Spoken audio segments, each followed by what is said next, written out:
I'm really excited about this episode right here because I finally got my hands on a Standard Gauge Lionel.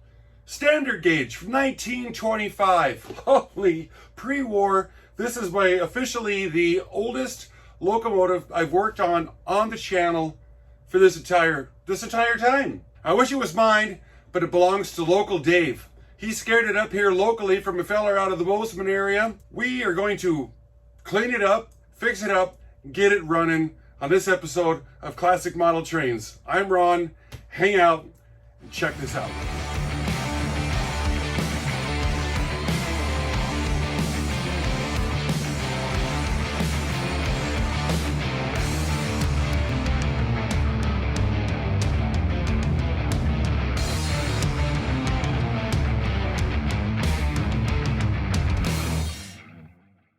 I started this thing about 3 weeks ago, before the shed build really got going underway. Dave brought it over here, we eyeballed it, we noticed that it was absolutely filthy. And we were concerned that the rubber stamping for the letters on the side of it, the New York Central and the cab numbers and stuff on the passenger cars, would come off during the cleaning process. So I stripped one of the cars out, and I used my technique on it, and I gave it to Dave, and I asked him if it's gonna work for him. And this is his response right here. What do you think of that technique there, Dave? Is that gonna make him shiny for you? That is just beautiful. That's gonna get her done, huh? Yeah. You know, a lot of kids played with this. You wouldn't believe how small your head looks when you're holding that thing.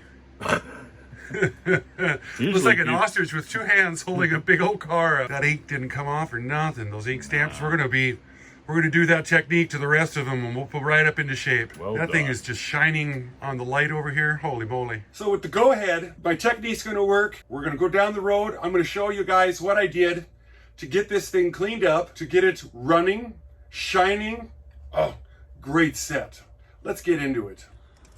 Well, here is this big beast right here. It's as wide as this is. What is that, 16 inches or something? What an absolute monster. The body's not pretty. It's dirty and kind of aged, which makes sense because how old it is. Get up in here, you can see just some of the filth on it, a little discoloration. We're not going to paint it. We're just going to try to bring it around a little bit more. I want to take it apart, and I'm sure that these motors in here, both trucks are powered. It's interesting how they put them in one way and one the other way. Oh, the armature's just right there. You can see it. Big. And I'm staring at this trying to figure out how the heck to get it out. You know, there's no bolts under here. Finally, I seen these. There's two here. And there's two back over here. If I can get the light to show up right. So I'm going to take those out. These are small standards, which makes sense. So we'll pop these four out, and I'm hoping that we're going to get the body off, start this disassembly process. And then, of course, I suppose the light bulbs will be in the way. We'll have to desolder those. Fourth one over here. Yes, no, yes. That was easy enough. Whatever this lever is right here, it's halting our forward momentum. I'm thinking that it might be a reversing lever. Maybe, I don't know. I do think it unscrews like that. Yes, it does. Oh, that's not very long at all. Okay, now what do we have? Oh, we got a lot of filth. This is nice. Oh, okay. These were in there. And then when you move that lever, sure. Uh-huh. So the black wires to the headlights are the black wires to the motors. Oh my God. This stuff here, that's brass. It can be polished. This stuff. And I love the way that they made these back in the day because seeing as how it's just all metal, it's got these tabs that are bent over right here. I don't think I can play this game very much, but I think once every 100 years doesn't seem excessive. Bend these tabs up. They definitely want to be at a complete 90 degree, that's for sure.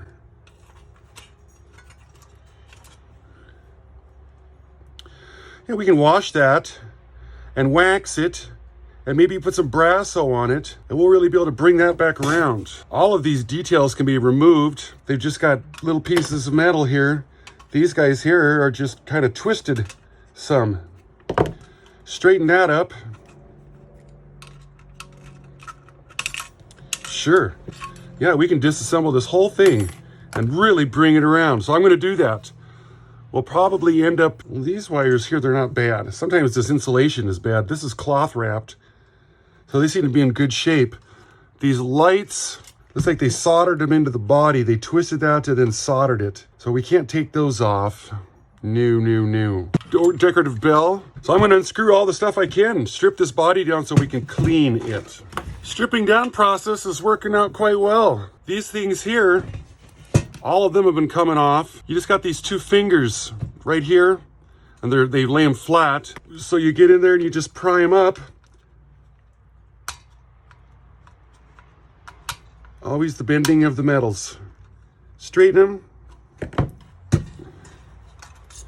You can pull the thing out. These pieces here, they'll open up some. So the ones on the corners, you can get them off. These can be washed and shined with Brasso. Oh, this is gonna be a long project. I think I'm gonna try to desolder down here because I really want these lights off so we can get all that scub. I mean, you look at this filth. We'll have to bring it back around, but we want a good foundation is what I'm looking for. This is called a desoldering wick right here. It's like a copper battery strap. Get down in there. I got a big chisel tip on my big soldering iron here. We're going to warm it up, and the solder goes into the solder wick, gets it out of the way. Do I have enough of it out? They are really in there. One's loose, one's not. Cut this curled up section here, do a little more. Need to pull just some more out.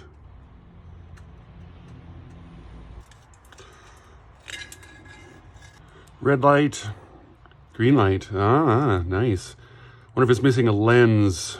So this is what these look like, and these little tabs here were just bent over and soldered into the body to make a really, really good ground. So we'll have to clean those up real good with the Dremel.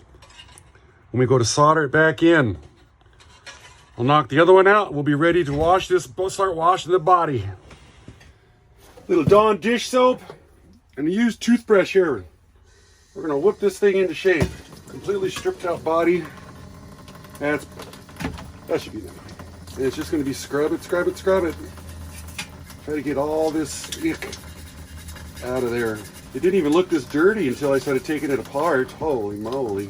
And of course we don't want to forget the inside. Inside's harder to get at than I thought it'd be. How about these? What are we gonna find out when we do these? They actually kind of look like they've been cleared. I guess I'll wash all the stuff up like this and get it drying. This here's a brass tumbler for cleaning, reloading bullet casings. And I'm gonna put this stuff in it because they're nasty.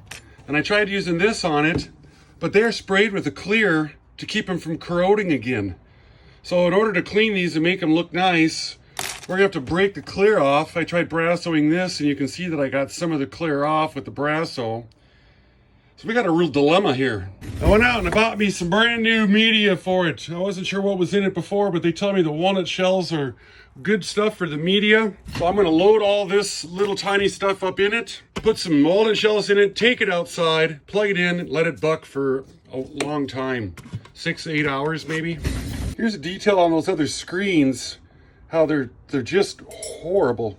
And the doors, the downside is that these here, they're cleared because they've got kind of a gold hue to them, but if I was to put those in there, we're gonna lose the clear coat that's on it, and we'll also lose the numbers and things on it.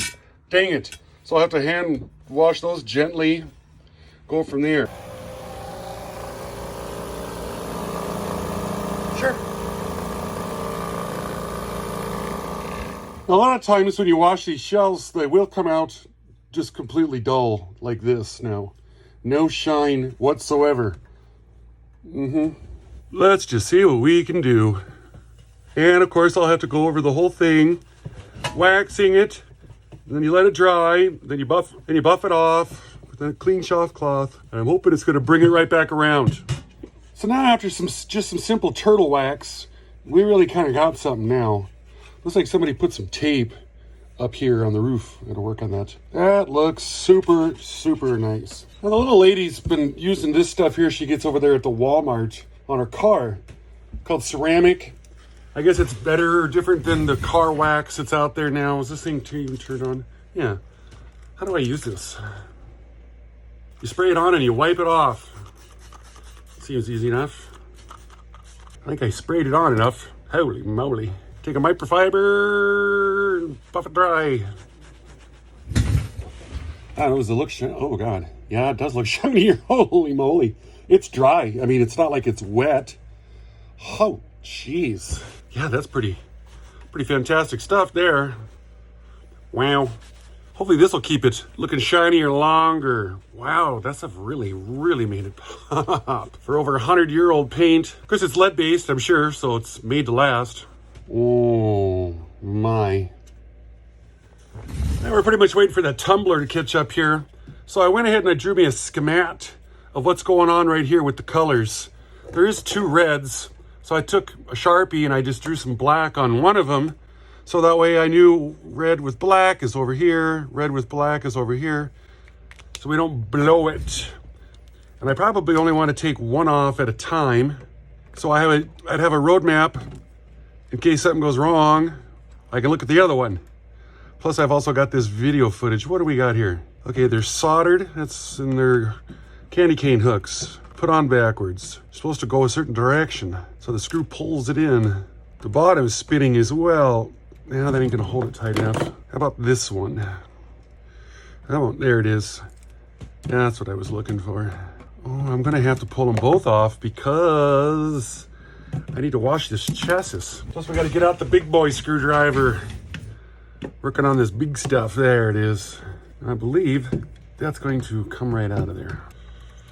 Oh, oh my goodness. What do we even have to clean? What can we take off? What can I root around into? This double reduction gear drive over here, that ain't gonna do me much. There's a screw right there. What is that gonna do? Not that much either. That armature is clean. Those commutators, you can see them right down right here. There ain't hardly nothing on it. Maybe we'll just lick it up with some Q-tips and some odorless mineral spirits and just kind of give it the old wipe down and go around. Give everything a little touch. Come by with some oil and give it just a little taste. A little bit less than too much all over it. I got some tacticals out today just to give them a test drive. Sure, so a fella can just go around and work it over like this. What do we got on these phalanges here? Yeah, they're filthy, sure. This is going to be a process. I'm sure there's a faster way. So I don't feel like pulling, I don't want to pull these wheels off. We got originality here and probably really rare parts. So we don't want to risk it. Well, after 15 minutes of working on it, I got bored and I pulled out the big guns and I just went outside and just sprayed her down. And you can tell when you get it because the thing it'll be real metal sounding. After you wash all the old lubricants out, it gets stiff. I'm starting to use one of these now because, well, I got some overspray on me right there and it dries your hands out really, really bad. Makes a mess out of them. Safety first, I always say. I did want the chrome to be more chromy on the outside here, and it wasn't really coming off with just the mineral spirits, but this here, the fiberglass pencil seemed to be bringing it around. Just a real light buffing on it.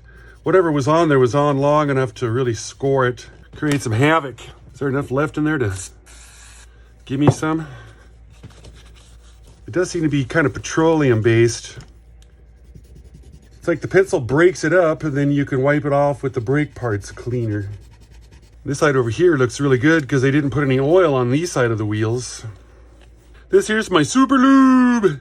Multi-purpose synthetic grease. I've got it in a different bottle for the applicator. You can see where the bushings for the axles are at. So I'll just throw some in there, some in here, and it's facing kind of downhill. So I'm hoping that will work its way in. Here's our motor, our armature shaft right there. Give it a little taste. flip it. We'll do it the same again over here. Give it some fresh love over here on this axle. And we'll pick up this motor armature right there. Look how big this thing is. It's just crazy. Now there's shafts down in here and gears. So we need to get the loving and all of that. And this will probably take quite a bit to get lubed up. This is kind of a big boy, you know. We're gonna give the rollers just a little taste down here on each end. Then you can tell how it kind of quieted down. That's about all I can really get done on this. I'm not really wanting to get it all pulled apart. I think the thing works. With this armature shaft here, you can see it's got play to it. Hope it doesn't howl when we fire it up. You can see those brushes down inside there. Here's one right here. I don't know if the camera's picking that up or not. And the other brush is coming in and he's right there. It's a little more open. They still look pretty thick. It's like this thing didn't have a lot of run time, or they just made brushes really good back then. Pull the other one out, clean it, lube it up just like this. It's gonna come out the same way. I believe that the trucks are identical. I really don't need to separate them because they're just mirror images of each other. Wires come out the back. This one could go in over here if we so desired, because they're the exact same thing. For screws, pull the wires, pull this screw out. These pilots come off. There's a couple screws down inside here that screw into these decorative pieces right there. The reason I pulled it off, I was hoping that this was somehow I could take this coupler off, because it's hammered. I mean, it's been run into the wall or something many times. It's a rivet and they swedged it over right there. A one-time shot. So I guess I'll have to try to straighten it out with just brute force. Full-size pliers. See what we can do. This other one looks like this other plier. I straightened this one out so it looks pretty decent right there. Who does that? My goodness. Drop them on the floor. A lot of bending. Work it, bend it, work it, bend it. Straighten it, do this, do that. Can we get that in there? Come in over here. Bend this back down. We're just trying to make it work. This thing is never really going to be run again. I mean, it might. It will run when I'm done with it, but I don't think Dave has any plans of actually running it around and coupling and uncoupling. And I don't think these couplers coupled very good anyway. I don't think you can even back into these I don't think these automatic at all.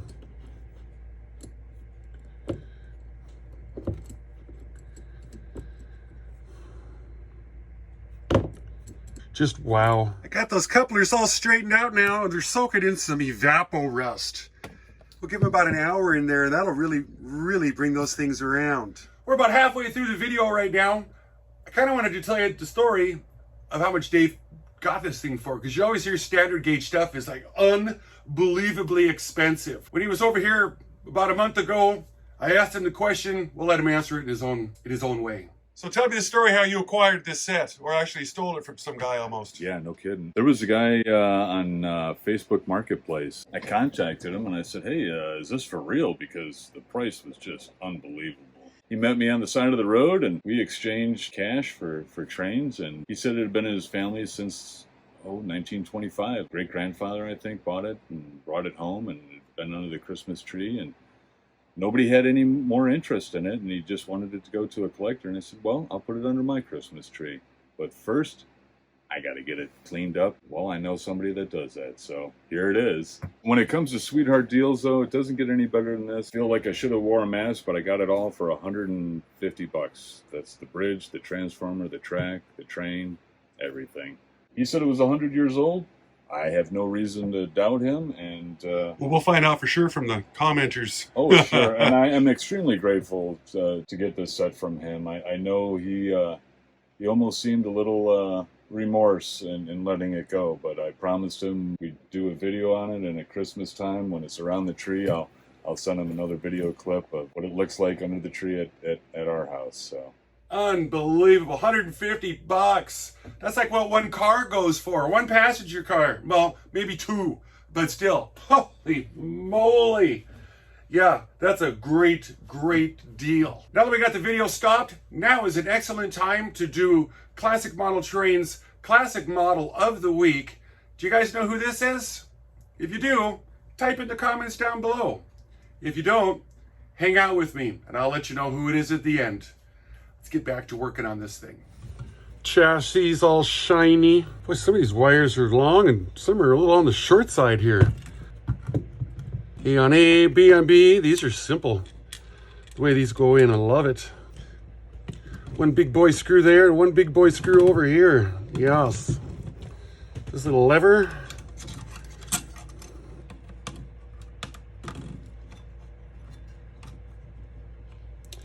Love the way they switch them. Got my paper here, so I'm just gonna go ahead and put these back on. Remember, the candy cane goes the direction that the screw goes in. This is so that when you screw, the screw pulls the wire in.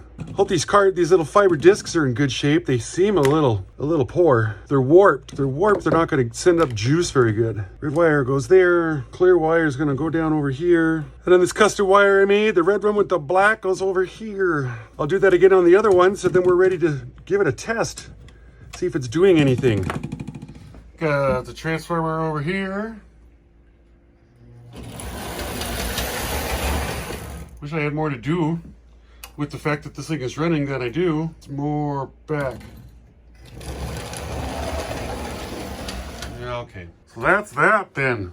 These trucks right here, they didn't want to roll as good as these ones.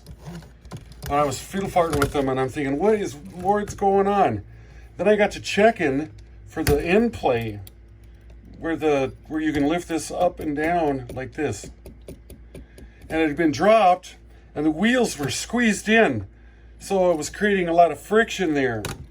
So I just happened to kind of catch that. This one's got a little up and down also. So I just grabbed the two wheels and pulled them apart a little bit with my fingers until it had just a tiny little bit of free play. And then she works. She works good. So the chassis is all shined up. The side of the wheels are shiny. We're missing that detail right there. We're probably going to be missing it for a long time.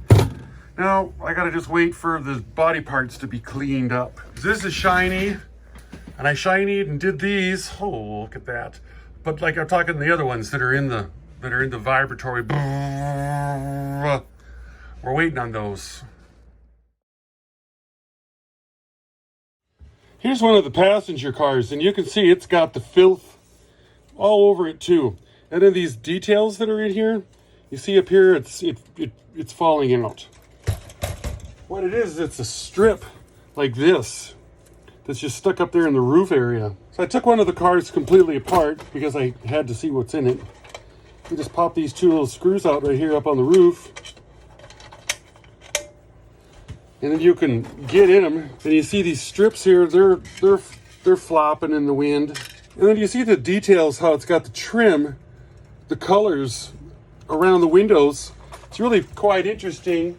They put a colored piece of tin in behind it that's just a little bit smaller that gives you those details right there. And these chairs, they swivel, which seems like excessive, but okay. I thought maybe I'd use some rubber cement and I would try to cement these windows back in, and they're wavy and stuff like that. They had some sort of a clear tape in them before, and it lasted who knows how long, 40, 50 years, and then the stick quit sticking. So went by and I washed and waxed all these, and I used the ceramic on them. So now we can put this back in the body, and then it'll look a lot better once it's all said and done. I took the doors off, because when you wax them, that paste wax gets everywhere. So you gotta wipe it all off, and it's gotta be completely disassembled. In order to do that, we don't have the window color. I don't know, or these up here. It wasn't in the car when we opened it up. Here's the car now after I waxed it. And Dave and me took these apart the first day he was over here because we wanted to make sure that we didn't take off this writing right there. New York Central. It's not any brighter or dimmer than it was, but we didn't want to lose that at all. So I'm going to get in there and I'm going to clean up this extra wax. You can see it sticking in there some. On the inside of the body, I'll probably give it another coat of this stuff on the outside. And then these pieces, you got to feed them through down like this, and then stick them in. And then they've got tabs that you bend over. and lock them into place. When you're taking them apart, they all will come apart. So we're gonna have one really, really clean car, and I don't think I'm gonna do the other ones because, is it time consuming? Man, oh man, oh man, oh. Put these chairs with the backs to the windows, and then you can roll them in through here. At least on this car. I haven't taken the other ones apart. One little bit, oh, there it is. Put the tabs in the bottom. Here, here. It's gonna come in, get them all the way in, and then you're gonna bend down one of these tabs. That one already broke because we've been asking too much of it. Twice in its lifetime was just too much. That's what holds the sides in. All these doors, they got this wire, comes up from the bottom. Then you gotta catch this hole here, go up, catch this hole here, and then it's gotta go through this hole here, and then get bent over. Piece of cake, they say, huh? You see the little stub sticking out right there? And then we're just gonna give it a little twist so it doesn't fall out. That's how you put the door back in. Why does it need a door? You got me. Makes it look pretty, I suppose. A lot of detail to these things. I gotta do that 3 more times, then we'll work on getting the trucks put back on. Straightened out all these little steps, pulled them off because they were beat up. A lot of them kind of looked like this one where the car was dropped and then distorted it. They just got slots in the bottom. Stick them in the slots and bend the tabs, not inwards, but outwards. Get in there fully up and bend them fully back. Gives you a little area for the door to swing. Getting the details back on this car. I have updates. As I'm busy working on this, I have come to find out that you've got to put the doors in first before you put the steps on, because the steps completely cover up the hole that this goes in to hold the door. And part 2, there's a right-hand door and a left-hand door. Just because you grab up a door and not pay any attention and throw it in, and when you're all said and done, you'll have the window at the bottom of the door. These are things that I've just learned. So I've been able to pull the steps off, and then I put the doors in, and then we get back to putting the steps on. I hope this metal here's got a little more flexibility to it, because these have been bent 2 times more than they should have been for the little life expectancy. Just things you don't think of. I'll know better the next time though. Steps, doors, I've straightened out the couplers on it. Interior's clean. Oh, Jesus. This strip up here, I don't know what the heck these are called. Clerestories or Clearstories.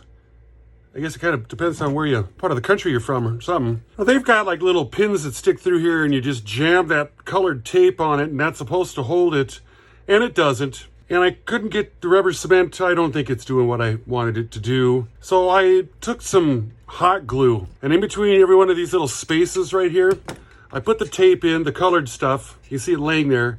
And then I held it down with my fingers, and I gave it the hot glue dab.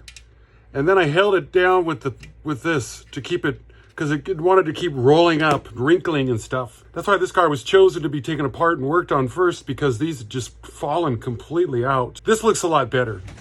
It definitely does. I got the bulb, I got the electric light going. Let's see what this looks like. Let's put it together, put it on the track. Oh, rolling up on this here. Sure. Turn the light on it. It shines on just that one part, because there's just one bulb in it. This guy here, he don't do nothing. You can see the sheen on that old paint. Look at that. Holy moly. Shiny. And here's an unrestored car. What it does. You don't do much. Cleaning it up really brings it around, but then that took 4 hours working on that. And there's 2 more of these. I don't think I'm gonna get that part done. Just not feeling it. Well, I've had this thing bucking for almost 24 hours now, and I'm gonna say that it was a huge success. It really brought everything back around. Now, that still looks poor. You know, what do you do? This is shiny, but it's got stains. How about the bell? That looks amazing. Holy moly, that looks like nickel. And the pantograph. No, well, does a lot better on brass casings than it does this stuff, but this is still a lot better than it was. Now the joys of sifting through all this to get the little teeny pieces out. There's a lot of little pieces.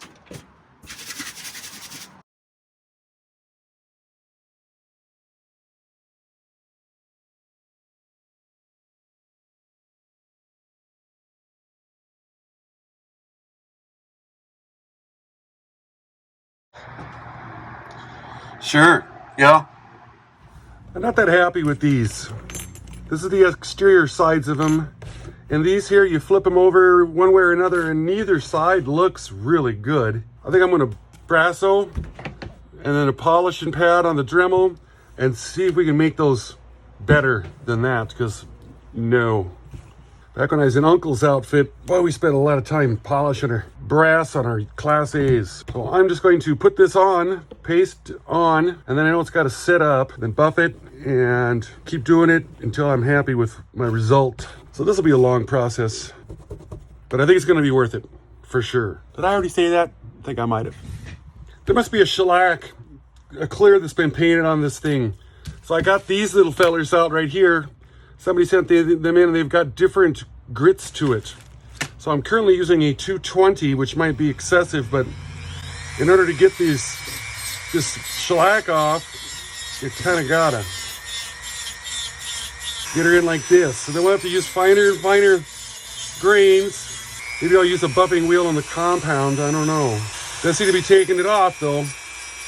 Real labor intensive. Well, this is where we're at now. Apparently I found some of these on the Amazon quite some time ago, and then never opened them up. Promptly forgot where they were at, so I had to look for them for an hour. I found them, and I used them, and when I put the 220 on initially to remove the clear, this one, it put some deep scratches in it.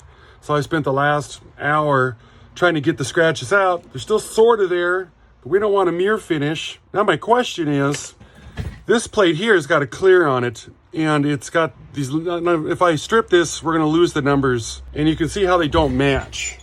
One is a really dark gold, and the other ones are quite shiny. Now I know that these will fade to a darker gold color like this over time.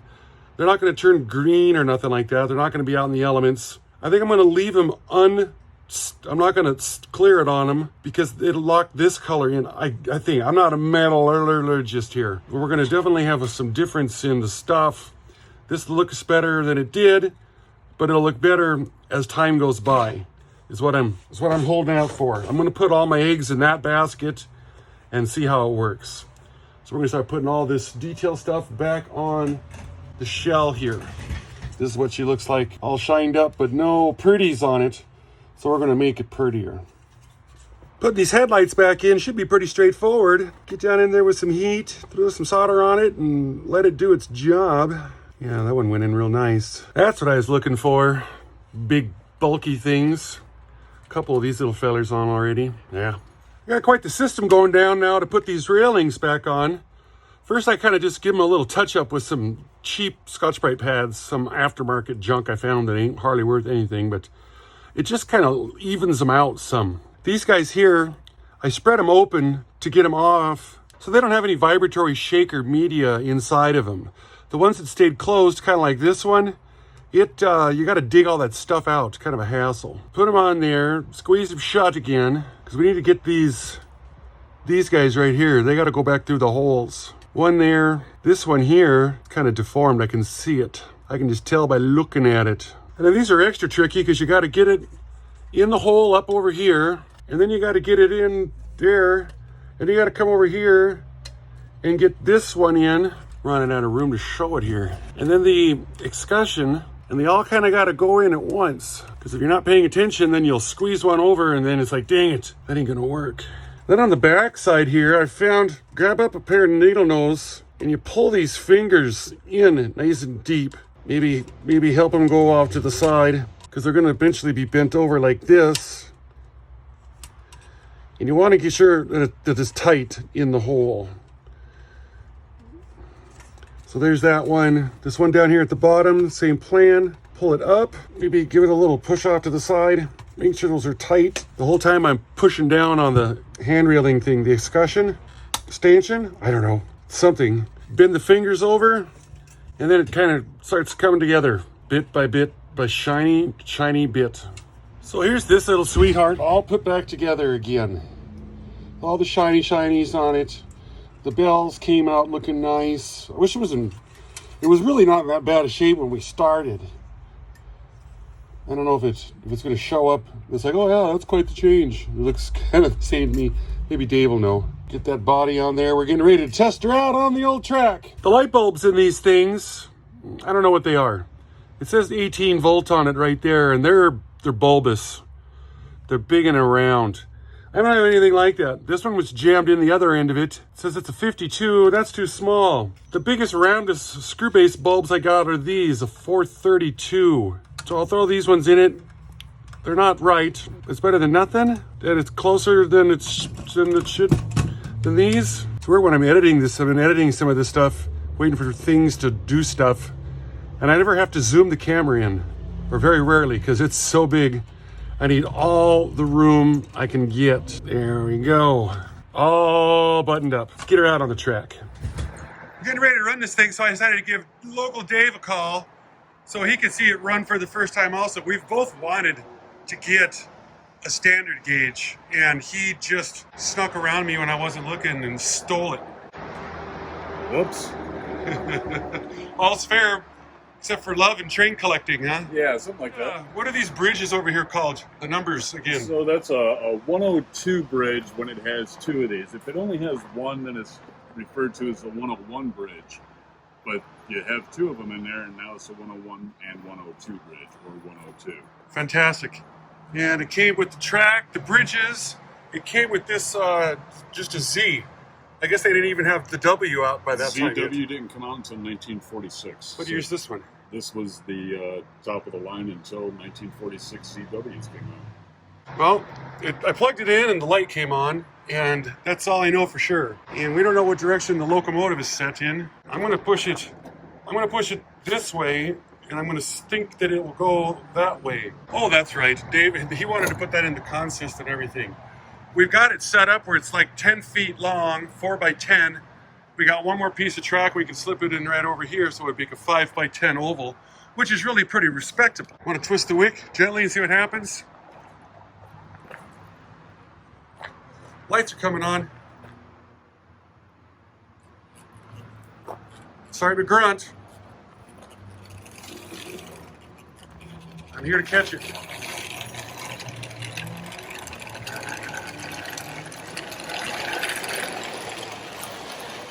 Is that like full speed or something? Yeah, we got our first derail.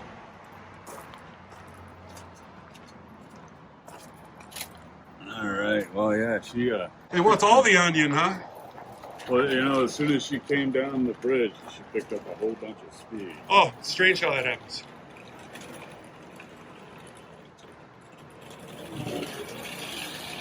Does it bind in the corners? Oh, the wheels are slipping just a little bit.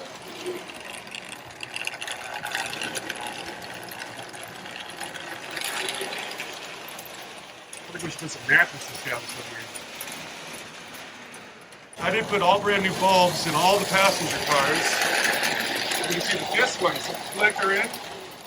This one's flickering. This one's flickering.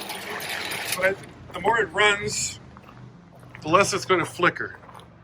And I think these radiuses might be a little tight for it, if you ask me. What year is this? You said 1937? 1925. 25. Well, that's 100 years old now, huh? I don't know why Dave's so nervous. I found my best piece of plywood to throw up over here. Yeah, we got another short out. This is fun.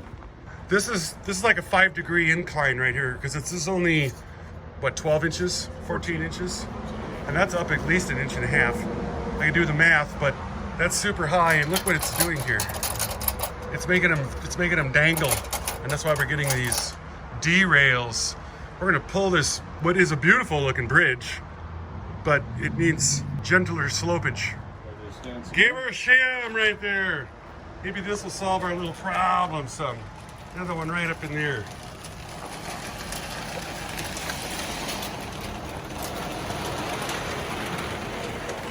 I'm over here waiting to catch something in case he freaking full steams it. Unless he a notch eights it. We got sitting here in kind of a neutral. Everybody's got their lights on, and I'd have to say that it turned out really quite nice. And it's big.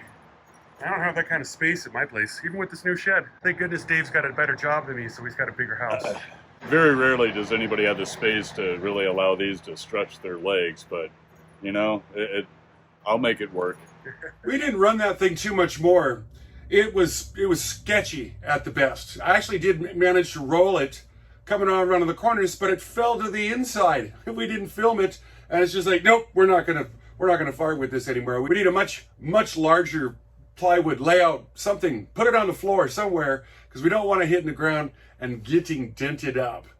There's the story on this here 1925 Lionel. Want to thank all the 33%ers for hanging out there with me. We get a lot of people that subscribe, new subscribers that just start watching right now. And I get a lot of questions coming in at me going, what's a 33%er? How do I join this 33%er club?